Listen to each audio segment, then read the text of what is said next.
আসসালামু আলাইকুম প্রিয় বিনিয়োগকারী ভাই বন্ধুগণ, আশা করি ভালো আছেন। আজকের মার্কেটটা যথেষ্ট আশাবাদী একটা মার্কেট হইছে। আগামী দিনে হয়তো পজিটিভ থাকবে।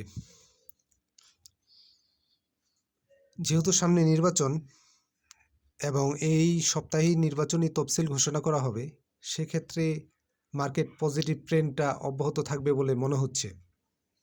তারপরেও কোনো কিছু 100% সিউরিটি দেওয়া যায় না।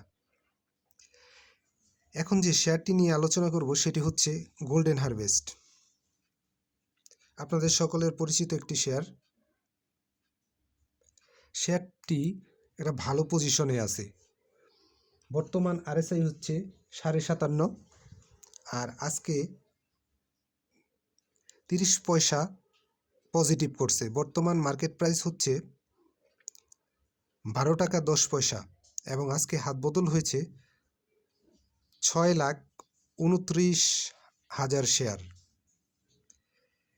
শেয়ারটার কিন্তু হিস্টোগ্রামের বারটাও গাঢ় সবুজ রং ধারণ করছে। আমি আবারও বলি, হিস্টোগ্রামের বারটাও গাঢ় সবুজ রং ধারণ করছে এবং আরএসআইটাও যথেষ্ট পজিটিভ আছে। এই শেয়ারটি এর আগে 12 টাকায় ক্লোজ দিয়েও 12-20-এ ক্লোজ দিয়েও আবার ডাউন ট্রেন্ডে চলে আসছে এবং এরকম দুবার করেছে এবং পরবর্তীতে আজকেও আবার 12 টাকা 10 পয়সায় ক্লোজ দিয়েছে। আশা করি শেয়ারটি 13 টাকার উপরে যাওয়ার একটা ভালো পসিবিলিটি আছে।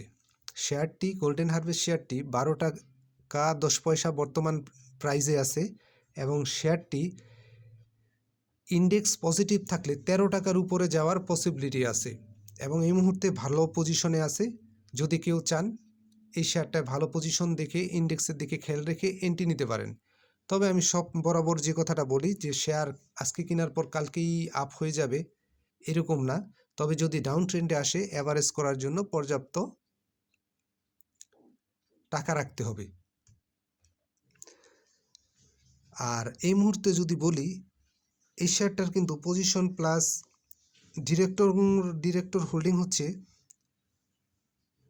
30.42 এবং ইনস্টিটিউট হোল্ডিংটা কিন্তু যথেষ্ট ভালো।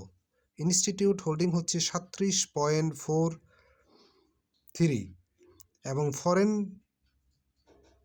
হোল্ডিং হচ্ছে 0.31% আর পাবলিক হোল্ডিং হচ্ছে 31.84%।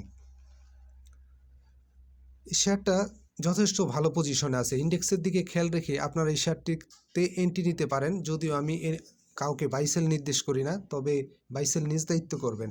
শেয়ারটা ভালো পজিশনে আছে এবং 13 টাকার উপরে যাওয়ার ভালো একটা পসিবিলিটি আছে। 13 টাকার উপরে ইন্ডেক্স যদি পজিটিভ থাকে সেক্ষেত্রে 13 টাকার উপরে যাওয়ার ভালো একটা পসিবিলিটি আছে। আপনারা শেয়ারটাকে দেখতে পারেন।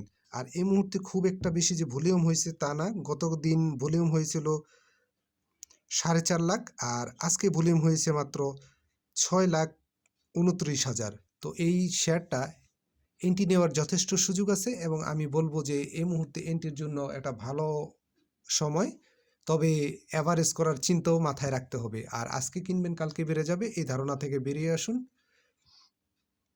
ইন্ডেক্সের দিকে অবশ্যই খেয়াল রাখবেন। আমি কাউকে বাই সেল করতে নির্দেশ করি না।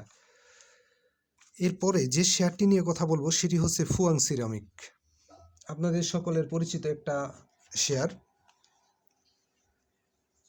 শেয়ারটি ভালো একটা পজিশনে আছে। আপনারা চাইলে শেয়ারটি দেখতে পারেন। তারপর বর্তমানে শেয়ারটির আরএসআই হচ্ছে 55.90 বাড়ার যথেষ্ট সম্ভাবনা আছে। এই শেয়ারটিও 13 টাকার উপরে যাওয়ার ভালো একটা পসিবিলিটি আছে। ইন্ডেক্স পজিটিভ দেখে সবসময় ট্রেডিং শেয়ারে এন্ট্রি নিতে হয়। ইন্ডেক্সের দিকে খেয়াল রাখবেন এবং এই শেয়ারটির হিস্টোগ্রামের বারটাও গাঢ় সবুজ রং আছে। চাইলে আপনি নিজেও দেখে নিতে পারেন। ভালো একটা পজিশনে আছে, ট্রেড করার মতো একটা পজিশনে আছে। তবে অ্যাভারেজ করার একটা চিন্তা ভাবনা থাকতে হবে, কারণ শেয়ার বাই করার পর নেমে যেতেই পারে, এটাই শেয়ারের কমন চিত্র।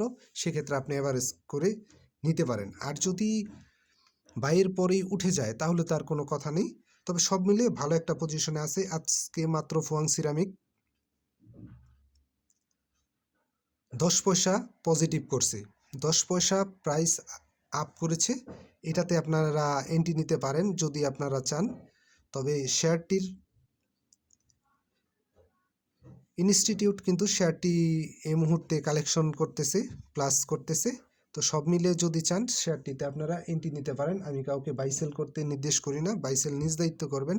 আর শেয়ারটি 13 টাকার উপরে যাওয়ার ভালো একটা পসিবিলিটি আছে। এই মুহূর্তে খুব একটা সাপ্লাই জোন নাই, সঠিক জায়গায় এন্ট্রি নিতে পারলে ইন্ডেক্স দেখে আশা করি কম বেশি প্রফিট করতে পারবেন। আর যদি সেক্ষেত্রে যদি রাউন্ড ট্রেন্ডে চলে আসে সেক্ষেত্রে অ্যাভারেজ করার জন্য ব্যাকআপ মানি রাখতে হবে। আর শেয়ার কেনার সাথে সাথে উঠে যাবে এমনটা সব ক্ষেত্রে হয় না। তবে সব কিছু যেহেতু পজিটিভ আছে, শেয়ারটা সামনের দিকে যাওয়ার ভালো একটা পসিবিলিটি আছে। আর আমি কাউকে বাই সেল নির্দেশ করি না, বাই সেল নিজ দায়িত্বে করবেন। তবে এই মুহূর্তে ফুয়াং সিরামিক এবং গোল্ডেন হারভেস্ট এই শেয়ার দুটি আপনারা দেখতে পারেন। কারো কথা বা পরামর্শে শেয়ার ক্রয় বিক্রয় করবেন না, নিজের বুদ্ধি বিবেচনা দিয়ে শেয়ার ক্রয় বিক্রয় করবেন। ধন্যবাদ, ভালো থাকেন।